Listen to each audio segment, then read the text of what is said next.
सोचो जरा, अगर इताची ने अपने क्लैन को कभी नहीं मारा होता और इंस्टेड वो बन गया होता होकागे, पूरा नारुतो वर्ल्ड लिटरली उल्टा पुल्टा हो जाता। आज हम एक्सप्लोर करेंगे अलग अलग टाइमलाइन जहां इताची बना होता होकागे, और बिलीव मी, ये सिनारियोज आपके दिमाग को हिला देंगे। सबसे पहले मान लो कि इताची बहुत कम उम्र में ही होकागे बन जाता। इताची सिर्फ 13 से 14 साल की उम्र में आनबू कैप्टन था। अगर वो उसी टाइम होकागे बनता तो अब तक का सबसे यंगेस्ट होकागे होता, नारुतो या मिनाटो से भी पहले। कोनोहा के लिए ये कितना बड़ा फायदा होता, क्योंकि विलेज इंस्टेंटली एक टैक्टिकल जीनियस के हाथ में आ जाता। उचिहा और कोनोहा काउंसिल के बीच का टेंशन खत्म हो जाता, मतलब मैसेकर कभी होता ही नहीं। सीधा सीधा एक पीसफुल एरा शुरू हो सकता था। सास्के की जिंदगी भी पूरी तरह बदल जाती।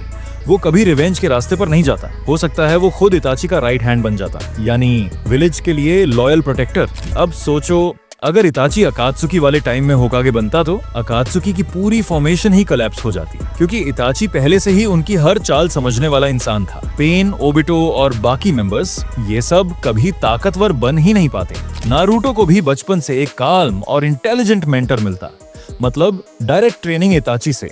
नारुतो शायद और भी जल्दी ग्रो करता। कोनोहा की सिक्योरिटी भी पूरी तरह नेक्स्ट लेवल होती।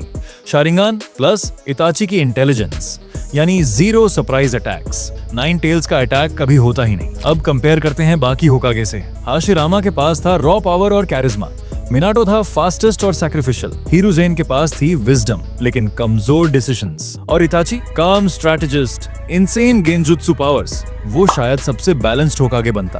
ब्रूट फोर्स कम लेकिन इंटेलेक्ट और हैक्स एबिलिटीज अनमैच्ड, लेकिन कॉन्सिक्वेंसेस बहुत बड़े होते। सास्के की स्टोरी कभी डार्क नहीं बनती। नारुतो अपने पेरेंट्स को कभी नहीं खोता और एक नॉर्मल हैप्पी चाइल्डहुड एंजॉय करता। अकात्सुकी कभी राइज ही नहीं करती और शायद 4th ग्रेट निंजा वॉर की नौबत भी नहीं आती। यानी पूरा shinobi world long lasting peace में जीता। लेकिन यहाँ चैलेंजेस भी हैं। इतनी छोटी उम्र में क्या इताची पॉलिटिकल प्रेशर संभाल पाता? क्या विलेज एल्डर्स जैसे दांजो उसे सपोर्ट करते या फिर मैनिपुलेट करते? और उसकी इलनेस के साथ क्या वो लॉन्ग टर्म होकागे सर्वाइव कर पाता? और सबसे बड़ा सवाल, अगर इताची वाकई होकागे बनता तो क्या वो सच में वर्ल्ड वॉर रोक पाता या फिर कोई और नया विलन उभर जाता? तो दोस्तों, अगर इताची सच में होकागे बनता, नारुतो की पूरी कहानी एकदम अलग होती। अब सवाल आपसे, क्या आप इताची को बेस्ट होकागे मानते या फिर हाशिरामा और मिनाटो अब भी अनबीटेबल हैं? कमेंट में बताओ अपनी राय। और अगर थियरी पसंद आई तो वीडियो को लाइक करना, शेयर करना और चैनल को सब्सक्राइब करना मत भूलना।